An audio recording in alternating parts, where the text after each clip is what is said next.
بنی اسرائیل کے دو بھائیوں کی کہانی۔ بنی اسرائیل میں دو بھائی تھے جن میں ایک مسلمان اور دوسرا کافر تھا، اور دونوں دریا کے شکاری تھے، یعنی مچھلیوں کا شکار کرتے تھے۔ کافر بت کو سجدہ کرتا، پھر جب مچھلیوں کے لیے دریا میں جال ڈالتا تو اس قدر مچھلیاں آ جاتیں کہ ان کو کھینچنا مشکل ہوتا، مگر مسلمان کے جال میں صرف ایک مچھلی آتی اور اسی پر صبر کے ساتھ خدا کا شکر ادا کرتا تھا۔ ایک روز مسلمان کی بیوی اپنے مکان کی چھت پر گئی تو اس کی نظر کافر کی بیوی پر پڑی جو زیور اور بہترین لباس میں آراستہ تھی۔ مسلمان کے دل میں وسوسہ پیدا ہو گیا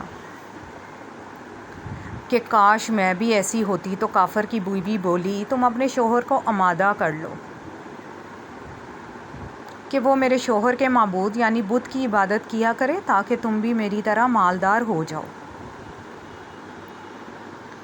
مسلمان کی بیوی غمزدہ ہو کر نیچے آئی اور جب اس کا شوہر آیا تو دیکھ کر دریافت کیا کہ کیا ہوا ہے جو اس قدر غمزدہ معلوم ہوتی ہو۔ اس کی بیوی کہنے لگی، بس میاں، یا تو مجھے طلاق دے دو یا پھر اپنے بھائی کے ساتھ معبود کی پرستش کرو۔ یہ سن کر اس کے شوہر نے کہا، خدا کی بندی خدا سے نہیں ڈرتی، ایمان کی دولت کے بعد کفر کی باتیں کرتی ہے۔ بیوی بولی، بس اب مجھ سے بہت زیادہ باتیں نہ بنا، میں ننگی پونجی نہیں رہ سکتی، جبکہ دوسری عورتیں زیورات اور عمدہ لباس سے آراستہ رہتی ہیں۔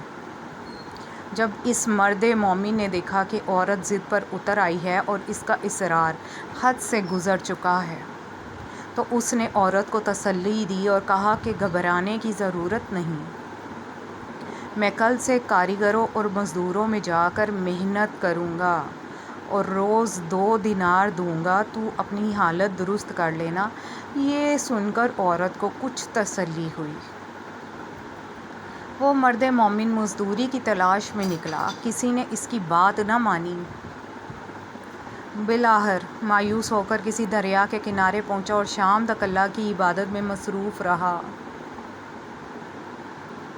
رات کو جب گھر آیا تو بیوی نے دریافت کیا، آج تم کہاں تھے؟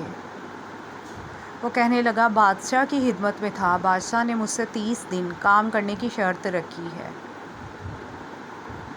اس کی بیوی بولی، وہ بادشاہ تم کو کیا دے گا؟ اس نے جواب دیا، وہ میرا بادشاہ بڑا ہی کریم ہے اور اس کے خزانے مال و دولت سے بھرے ہوئے ہیں، وہ مجھے وہ دے گا جو میں چاہوں گا۔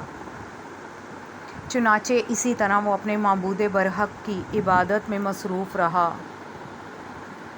29ویں رات ہوئی۔ بیوی نے کہا، سنو میاں، اگر کل تم نے مجھے مزدوری لا کر نہیں دی تو مجھے طلاق دے دینا۔ یہ سن کر اس کو کسی قدر پریشانی لاحق ہوئی اور تیسری صبح اس نے یہودی سے کہا کہ تم مجھے مزدوری پر لگا لو گے؟ یہودی بولا، ٹھیک ہے، مگر میرے پاس تمہارے کھانے پینے کا کوئی بندوبست نہیں ہوگا۔ وہ مرد مومن روزے کی نیت کر کے کام پر گیا تو دوسری طرف ایک آدمی اس کی بیوی کے پاس گیا، دروازہ کھٹکھٹایا تو بیوی دروازہ کھولنے کے لیے باہر نکلی تو اس کی بیوی کو 29 اشرفیاں دیں اور کہا، یہ تمہارے شوہر کی مزدوری ہے۔ تمہارا شوہر 29 دن سے بادشاہ کے کام میں تھا، یہاں تک کہ اس نے بادشاہ کو چھوڑ دیا۔ اگر وہ 30ویں دن بھی کام پر آتا تو اس کو بہت سی اجرت مل جاتی، لیکن وہ یہودی کے پاس چلا گیا۔ اگر وہ مزید بادشاہ کا کام کرتا تو بادشاہ اس کو مزید اجرت دیتا۔ بس یہ لو 29 اشرفیاں،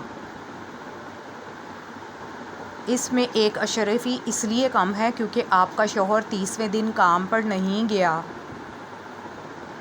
وہ عورت ان میں سے ایک اشرفی لے کر بازار نکلی۔ جب اس نے سنا کہ وہ اشرفی دی تو اس نے 1000 درہم عورت کے حوالے کر دیے۔ جب شام کے وقت شوہر گھر آیا تو بیوی نے پوچھا، آج تم کہاں تھے؟ آدمی بولا، میں یہودی کی دکان پر تھا۔ اس کی بیوی نے کہا، آخر بادشاہ کی خدمت کی بجائے تم دوسروں کی خدمت کیوں کرتے ہو؟ پھر وہ اپنے شوہر کو اشرفیوں کا قصہ سنایا، جس کو سن کر مرد مومن روتے روتے بے ہوش ہو گیا۔ جب اس کو ہوش آیا تو بیوی سے کہنے لگا کہ افسوس، میں نے بادشاہ دو جہاں کی خدمت کا حق اپنے اوپر لازم نہ کیا۔ اس کے بعد اس نے سب کچھ چھوڑ دیا اور پہاڑوں پہ چلا گیا، جہاں خدا کی عبادت میں مصروف رہ کر زندگی گزاری، اور وہیں اس کا انتقال ہو گیا۔